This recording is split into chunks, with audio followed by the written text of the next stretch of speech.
خالد چې کله په عربي ورته وویل چې زه مور سره ښار ته راغلی وم، هغې ته انتظار یم، نو دوکاندار حیران شو چې خالد څه وایي، ځکه دوکاندار په عربي نه پوهېده، خو پوه شو چې ماشوم خارجي عرب دی. له لاسه یې ونیو، غوښتل یې چې بل ځای ته یې بوځي. د خالد بدن هم لړزه شروع کړه، وارخطا او سترګې یې له اوښکو ډکې وې، خو له ډېرې ویرې یې ژړلی هم نه شوی، ځکه دوکاندار له شکل څخه خورا غوسناک ښکارېده. خالد یې له ښي لاس څخه ونیو او دوکان پر دوکان یې ګرځاوه. د خالد د زړه دربا له سل څخه هم اوښتې وه. حیران حیران یې شاوخوا کتل، هر دوکان ته چې به ورغی فکر به یې کاوه چې اوس به یې مور یا پلار همدلته وي، ځکه اول ځل چې د خالد مور د خالد څخه ورکه شوه په ډېرې اسانۍ سره یې پیدا کړه. خالد تمه درلوده چې خپله مور به اوس په یو دوکان کې پیدا کړي. اکثره دوکانداران تللي وو، خو د پاته دوکاندارانو یوه هم عربي نه وزده چې د خالد په مقصد ځان پوه کړي. وروسته هغه لومړني دوکاندار خالد یو نانوای ته بوت چې نوموړی نانوای د غزني و او زیات وخت یې سعودي کې تیر کړی و. نانوای روژه ماتی کاوه. دوکاندار له سلام وروسته له نانوای سره روژه ماتی شروع کړ. خالد لږ لرې حیران ولاړ و، زړه یې غوښتل چې وژاړي، خو بیا به یې دا فکر وکړ که وژاړم هسې نه چې دا خلک مې ووهي. له روژه مات څخه وروسته دوکاندار نانوای ته کیسه وکړه چې همدا هلک له غرمې څخه زما د دوکان مخې ته ناست و، اوس چې پوښتنه ترې کوم بله ژبه وایي، نه پوهېږم چې د چا څخه پاتې شوی دی او کور یې هم را معلوم نه دی. ته پوښتنه ترې وکړه چې دی څه وایي، د کوم ځای دی. نانوای چې کله د خالد څخه په عربي د نامه پوښتنه وکړه، خالد ژړا شروع کړه، ورمنډه یې کړه، د نانوای غېږ کې ځان واچاوه، ورته ویې ویل ماما زما پښتو نه ده زده، زه مې مور سره بازار ته راغلی وم او مور مې دلته کښېنولم چې بیا نه ده راغلې، او په سلګیو کې ورته ویل چې ما کور ته بوځه، زما مور به تا ته زیاتې پیسې درکړي. نانوای ورته وویل مه خفه کېږه بچیه، زه دې کور ته بیا یم، مه ژاړه، هر څه به خدای سم کړي. وروسته نانوای د لاس په اشاره د خالد څخه د هغه د بستې پوښتنه وکړه چې دا څه دي. خالد ورته وویل دا مې د پلار جامې دي. نانوای چې کله بسته خلاصه کړه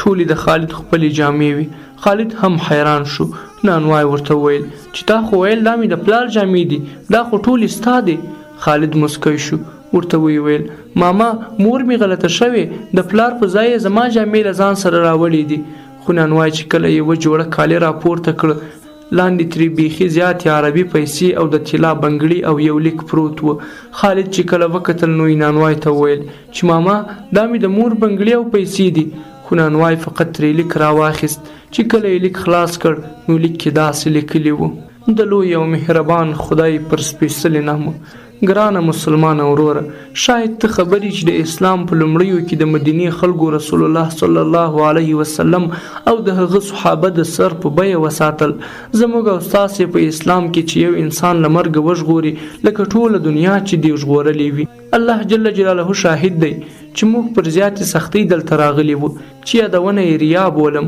نو ځکه ترې تېرېږم. خو دا ماشوم زما زوی خالد دی، موږ د مصر یو، زما خاوند یو ښه دیني عالم و، خو سر مې یو غټ تجار او پلار مې د پوهنتون استاد و. خو د الله جل جلاله د رضا لپاره مو هر څه پرېښودل او دلته افغانستان ته راغلو. خو د الله جل جلاله امتحان و چې اسلامي نظام یې ړنګ کړ. زما خاوند هم د جهاد لپاره کندوز ته ولاړ چې د مرګ او ژوند معلومات یې تر اوسه نشته. زموږ کور په میدان هوایي کې دننه دی، خو نن سبا اوازه ده چې امریکایان عرب وژني او ماشومان یې ځان سره بیایي او هلته یې د اسلام څخه عیسویت ته اړوي. نو ما د دې پر ځای چې خالد عیسوي شي دا بهتره وبلله چې د ځان څخه یې جلا کړم. نو ښار کې مې د الله جل جلاله پر توکل پرېښی دی، ځکه زه پوهېدم چې په دې سختو شپو او ورځو کې به زما څخه هیڅوک هم خالد ونه غواړي. نو ای لیک لوستونکیه، د الله جل جلاله کلام در یاد کړه چې وایي ټول مسلمانان سره ورونه دي. نو زما زوی ستا ورور او یا هم د ورور زوی دی. د الله جل جلاله د رضا په خاطر یې راته وساته. او کومې روپۍ او طلا چې ما درته بسته کې ایښې دا 3 کاله د خالد بس کېږي. 3 کاله وروسته خالد 15 کلن کېږي، بیا کولی شي چې خپل ځان وساتي. 3 کاله زما پر خالد کار مه کوه ځکه هغه زیات نازولی دی. په ښه اسلامي عقیده یې سنبال وروزه. ان شاء الله په ورځ د قیامت به زه او د خالد پلار ستا شفاعت کوو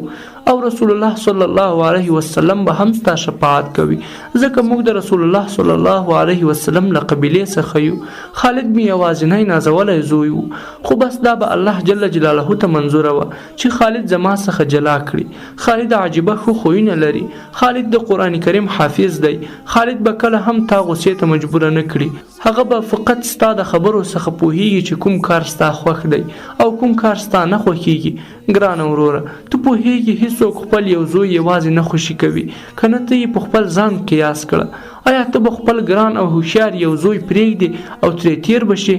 نه هیڅکله نه خو دا چې زه ترې تیره شوم نو پوه شه چې موږ د سختۍ او تکلیفونو په انتها کې واقع یو لکه څنګه چې امیر المؤمنین ملا محمد عمر مجاهد خپله ټوله پاچاهي تر یوه میلمه قربان کړه نو ته به هم د هغه وطنداره یې باور لرم انشاءالله زما زوی به یوازې خوشي نه کړي والسلام ستاسې خور عایشه مصري نانوای خط په داسې حال کې پای ته ورساوه چې ژیره یې په اوښ کولمده وه او د خالد په ټوله کیسه پوه شو خو خالد یې پوه نه کړ او لیک یې بند کړ خالد ته یې په مسکا وویل تا ډوډۍ خوړلې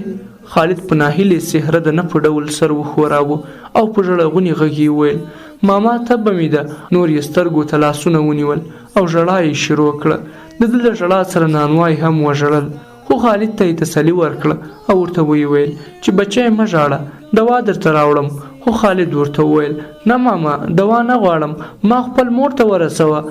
د نانوای سترګې د اوښ کوډه کې شولې خالد ته یې د هو په ډول سر وښوراوه او له یوه دقیقه خاموشۍ وروسته نانوای ورته وویل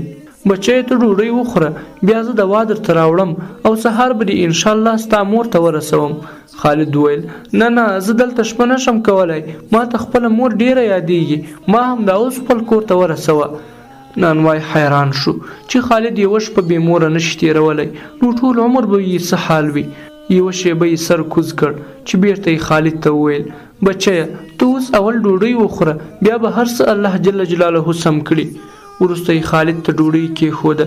دی او دوکاندار دواړه د ماښام په لمانځه ودرېدل له لمانځه وروسته نانوای او دوکاندار د خالد څخه لږ لرې شول بیا نانوای دوکاندار ته ټوله کیسه وکړه چې خالد ورک نه بلکې قصداً پرېښودل شوی دی دوکاندار نانوای ته وویل چې خالد به ما په هر حال ساتلی وای خو افسوس زه او خالد په ژبه نه سره پوهیږو ته داسې وکړه فقط خالد تر هغه وخته پورې وساته چې لیک پښتو زده کړي چې خالد پښتو زده کړه بیا یې زه درڅخه بیایم او تر هغه چې خالد پښتو زده کوي د دې ټول وخت مصرف یې زه درکوم